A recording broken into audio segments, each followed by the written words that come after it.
tangible problems. I always felt from as long as I can remember about the power of science, that it could be used to solve pressing issues or solve problems. When I studied chemistry at Princeton, it was so theoretical, unapplied, and I thought, oh, okay, well, maybe if I go into physics, it will get better. So I did, and was grossly disappointed. We were studying wave propagation, and I couldn't understand this one problem, this one equation. So I went to the professor and said, well, what's this about? Like, where does this exist? And he said, well, it actually doesn't exist. I just made it up. So it's like, oh, okay, well, so that's what we do here. And that was one of those turning points where I said, wow, what am I doing here? In the absolute abundance of resources, power, and human development and culture and everything, still there's many issues, namely the resource conflicts, poverty, war, deprivation. Survival with the awesome technology that we do have today, survival should not take a lot of time. When you really think about it, all of the wealth that we enjoy today for a modern standard of living relies on rocks, soil, sunlight, plants, water. Those are all abundant, yet the productive mechanism of society is what makes it scarce, artificially so. What if we can survive and thrive up to a modern standard of living, and not only that, at 2 hours a day of work and from local resources? How would that be? The most important part of open source ecology is this idea that with a small amount of resources and a small amount of money, anybody should be able to create a high standard of living for themselves and do it in a way that doesn't require a whole lot of time, a whole lot of money.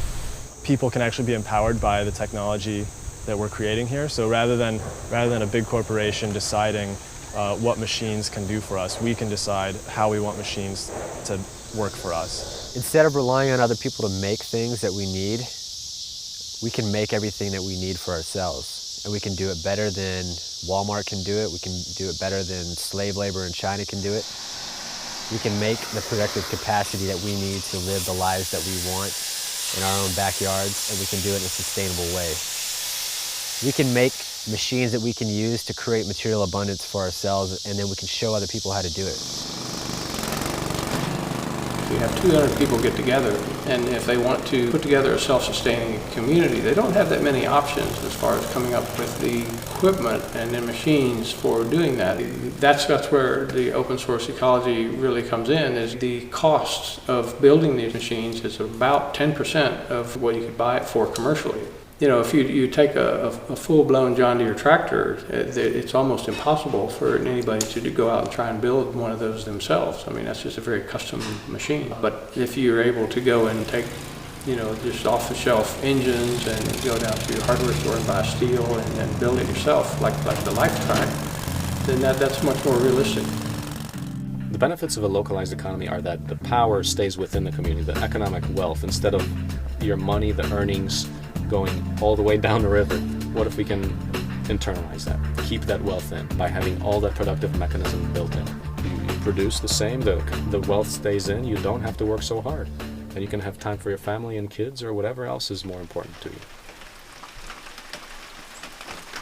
So it's a lot easier, production-wise, to just have one super compatible module.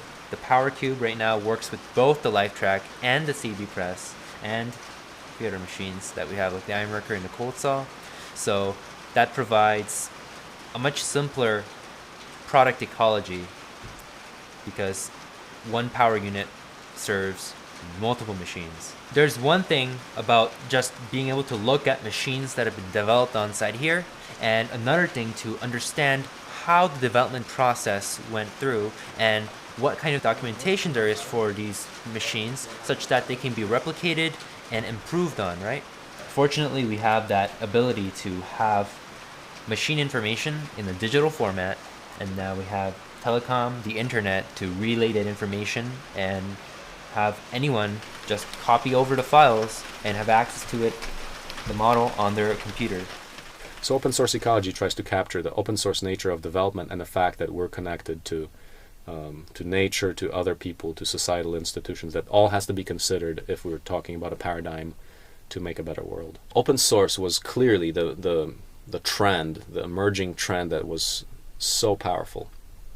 Demonstrated with open source software like Linux, the Linux platform. When a sufficient number of people come together on a project, that project simply becomes better than anything else. So we're transitioning that into the hardware space. So what would happen if people actually collaborate on making open source hardware? We have lots of technology out there, but to organize the technology in such a way that it's accessible without barriers to people, that's a very significant move forward. Now it's there for the individuals to organize themselves and to really dig deeply, almost to what you would say a spiritual level in a way, to really change their attitudes and to take advantage of what is there and to move our civilization forward. I'm hopeful that humankind will arise to the occasion and seize the opportunity offered by this development. Open source ecology is really about creating the next economy, the open source economy. And what's that mean? It's an economy that optimizes not only production, which the present economy is really good at. It's effective in production, but distribution is not so great.